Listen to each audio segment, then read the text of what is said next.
En Île-de-France, comme dans le reste de la France, les concerts et festivals ont été annulés au moins jusqu'à la mi-juillet. Une décision compréhensive mais qui inquiète de nombreux organisateurs d'événements, mais aussi le monde de la culture. Pour en parler avec nous dans le MAG, Gladys Lebihan, co-directrice, animatrice Essonne du réseau des musiques actuelles en Île-de-France. Bonjour et bienvenue sur Sensation. Bonjour. Alors, Bonjour, merci. avant même l'annonce de la prolongation du confinement, de nombreux événements culturels tels que les spectacles, concerts et festivals ont été annulés. Quelles sont les conséquences du Covid-19 sur le monde de la culture en Essonne ? Alors effectivement, les structures que nous on représente dans le réseau, donc on a des salles de concert, mais aussi des MJC, des écoles de musique, tout un tas de structures comme ça qui œuvrent dans le champ des musiques actuelles. Elles ont arrêté toutes leurs activités depuis le début du confinement, quelques jours avant même. Et donc les conséquences, elles ont été directes sur l'annulation de la totalité de la fin de la saison. En tout cas, que ce soit dans les cours ou les concerts, effectivement. Derrière les événements, il y a également les adhérents aux différentes structures telles que les associations culturelles ou encore, vous le disiez, les MJC. Quelles sont les inquiétudes autour de ces structures ? Alors, nous, les inquiétudes, elles sont de plusieurs ordres. Elles sont surtout des inquiétudes économiques, forcément, puisque du coup, avec l'arrêt de toutes les activités, il y a des recettes de billetterie notamment qui se font plus, et donc un risque de perdre et de baisse de budget qui est important. Il y a eu aussi une grosse inquiétude sur la sécurisation des emplois, et puis sur l'accompagnement des salariés, des emplois les plus fragiles, et notamment des intermittents du spectacle, qu'ils soient artistes ou techniciens et techniciennes, puisque ce sont les premiers qui ont été véritablement impactés par la situation, qu'ils seront encore d'ailleurs à venir. Donc il y a tous ces impacts économiques, et puis à terme, la crainte, c'est aussi que dans des budgets pour les collectivités de plus en plus contraints, on voit des baisses de subventions qui réduisent aussi le soutien aux acteurs et qui empêchent la reprise d'activités et de nouvelles initiatives. Mais là, on parle plutôt à 1 ou 2 ans. Pour le moment, tous les événements rassemblant plus de 100 personnes sont annulés en France, comme l'a annoncé et répété Édouard Philippe lors de ses différentes prises de parole. Est-ce que vous craignez une forte programmation dès la reprise et quels sont les risques ? Alors, ça sera effectivement déjà le cas, puisque en Essonne, en tout cas, la quasi-totalité des dates qui étaient prévues sur cette fin d'année a été reportée à l'automne. Donc on se retrouve avec à la fois la programmation qui était prévue sur la fin de l'année, et puis à la fois les reports de ces dates-là. Donc il y a un petit risque d'embouteillage, effectivement. Il y a aussi le risque que ça ne puisse pas reprendre, en tout cas que ça ne puisse pas reprendre dans les conditions de concerts classiques. On sait que la distanciation physique là, qui apparaît dans le décret aujourd'hui est difficile à mettre en place dans un concert, dans le cadre d'un concert musique actuelle. En plus, quand on est debout, quand on a besoin de vivre un peu le concert. Donc, il y a cette inquiétude-là. Il y a cette inquiétude de l'embouteillage de programmation. Et puis après, il y a l'inconnu qui est, est-ce que les gens vont vouloir revenir en concert ? C'est ça, et même avec ce rassemblement de plus de 100 personnes interdit, et les salles pour l'instant de spectacle et de théâtre qui sont fermées au public, même si on prévoit une réouverture, mais toujours avec ce rassemblement de plus de 100 personnes interdit, est-ce que c'est possible pour vous de rouvrir ? Est-ce qu'il n'y aurait pas un manque à gagner finalement ?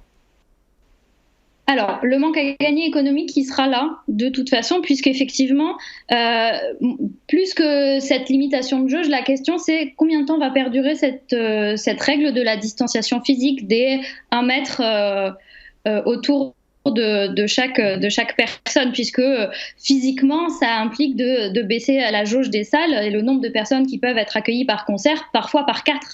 Donc là, il va y avoir effectivement un manque à gagner économique qui peut aussi s'envisager un peu autrement si les structures restent soutenues par les collectivités publiques, par exemple. Donc là, on a vraiment besoin d'un soutien qui est collectif là-dessus. Et puis, la question, c'est effectivement de savoir comment ça va se passer, comment toute la reprise va se faire, et si les structures elles-mêmes vont vouloir proposer à des artistes de monter sur scène dans des conditions et face à des personnes, face à peu de personnes déjà, et puis des conditions un peu particulières, quoi, de vie d'un concert, c'est pas la même chose. Donc est-ce qu'il va plutôt falloir repenser totalement les programmations et notre façon de faire, en tout cas jusqu'à la fin de l'année? C'est possible. en prévoyant des petites formes, par exemple, des choses comme ça, quoi. Des concerts plus assis, mais là, on perd une partie de la diversité artistique et culturelle. Le 2 avril, le RIF a envoyé une lettre destinée à plusieurs ministres afin de demander une aide de la part de l'État vis-à-vis du monde de la culture. Le 6 mai dernier, Emmanuel Macron a annoncé la prolongation de l'assurance chômage des intermittents. Quelles sont vos autres demandes au gouvernement pour venir en aide au monde de la culture ? Alors effectivement, très rapidement, le RIF s'est associé avec d'autres acteurs du secteur culturel rassemblés au sein d'une structure qui s'appelle l'UFISC, qui rassemble vraiment toutes les esthétiques artistiques du spectacle vivant. Puis on s'est mis ensemble pour justement avoir un discours commun. Donc ce courrier qui est parti début avril fait partie de ce travail collectif qu'on mène aujourd'hui pour défendre, alors à la fois effectivement le soutien qui a été annoncé, en espérant que ça puisse se mettre en place aux intermittents, il est indispensable pour nous pour la reprise d'activité. Et puis un maintien total du soutien des collectivités via les subventions. Ça, c'est important aussi pour aider les structures à reprendre, parce que quand il va falloir réorganiser des concerts, on va avoir besoin de fonds disponibles finalement. Et puis justement, ce qu'on va demander, c'est une clarification, parce que tout n'est pas encore clair par rapport au décret qui est sorti lundi dernier, qui met en place les premières mesures de déconfinement. Par exemple, on sait aujourd'hui que les festivals de plus de 5000 personnes sont interdits jusqu'au 31 août, mais qu'en est-il des festivals entre 100 et 5000 personnes? Est-ce que c'est encore valable la restriction? Donc on a eu quelques précisions, mais on a besoin d'avoir une visibilité à long terme, c'est-à-dire pas seulement jusqu'à mi-juillet comme c'est le cas aujourd'hui dans le décret, mais vraiment pour s'organiser jusqu'en janvier l'année prochaine, pour savoir exactement là où on va et ce qu'on peut faire. On parlait justement... En début juin, normalement, il y aura une réponse donnée sur la réouverture des restaurants, bars, etc. Au niveau des théâtres, est-ce qu'on peut espérer une réouverture des théâtres et des salles de spectacle mi-juin, ou est-ce que finalement ça va aussi s'étaler jusqu'à la fin de la crise sanitaire et donc pour l'instant mi-juillet?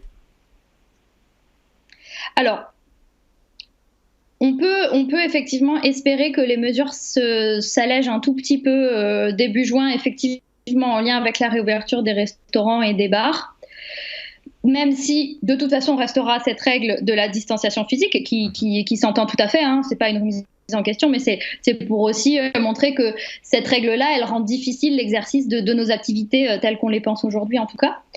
Et donc on peut espérer un assouplissement qui nous permettent déjà de faire des premières choses, des premières activités, puis de relancer doucement la machine. Après, je pense que ce qui est aussi, ce qui serait souhaitable, c'est d'avoir une visibilité à long terme et qu'on puisse avoir le temps de reprendre nos activités doucement, et chacun à son rythme. C'est-à-dire qu'on a des structures qui sont tellement différentes, avec des activités tellement différentes, que certains vont pouvoir organiser un concert dans les meilleures conditions possibles très rapidement, alors que d'autres vont avoir besoin de plus de temps.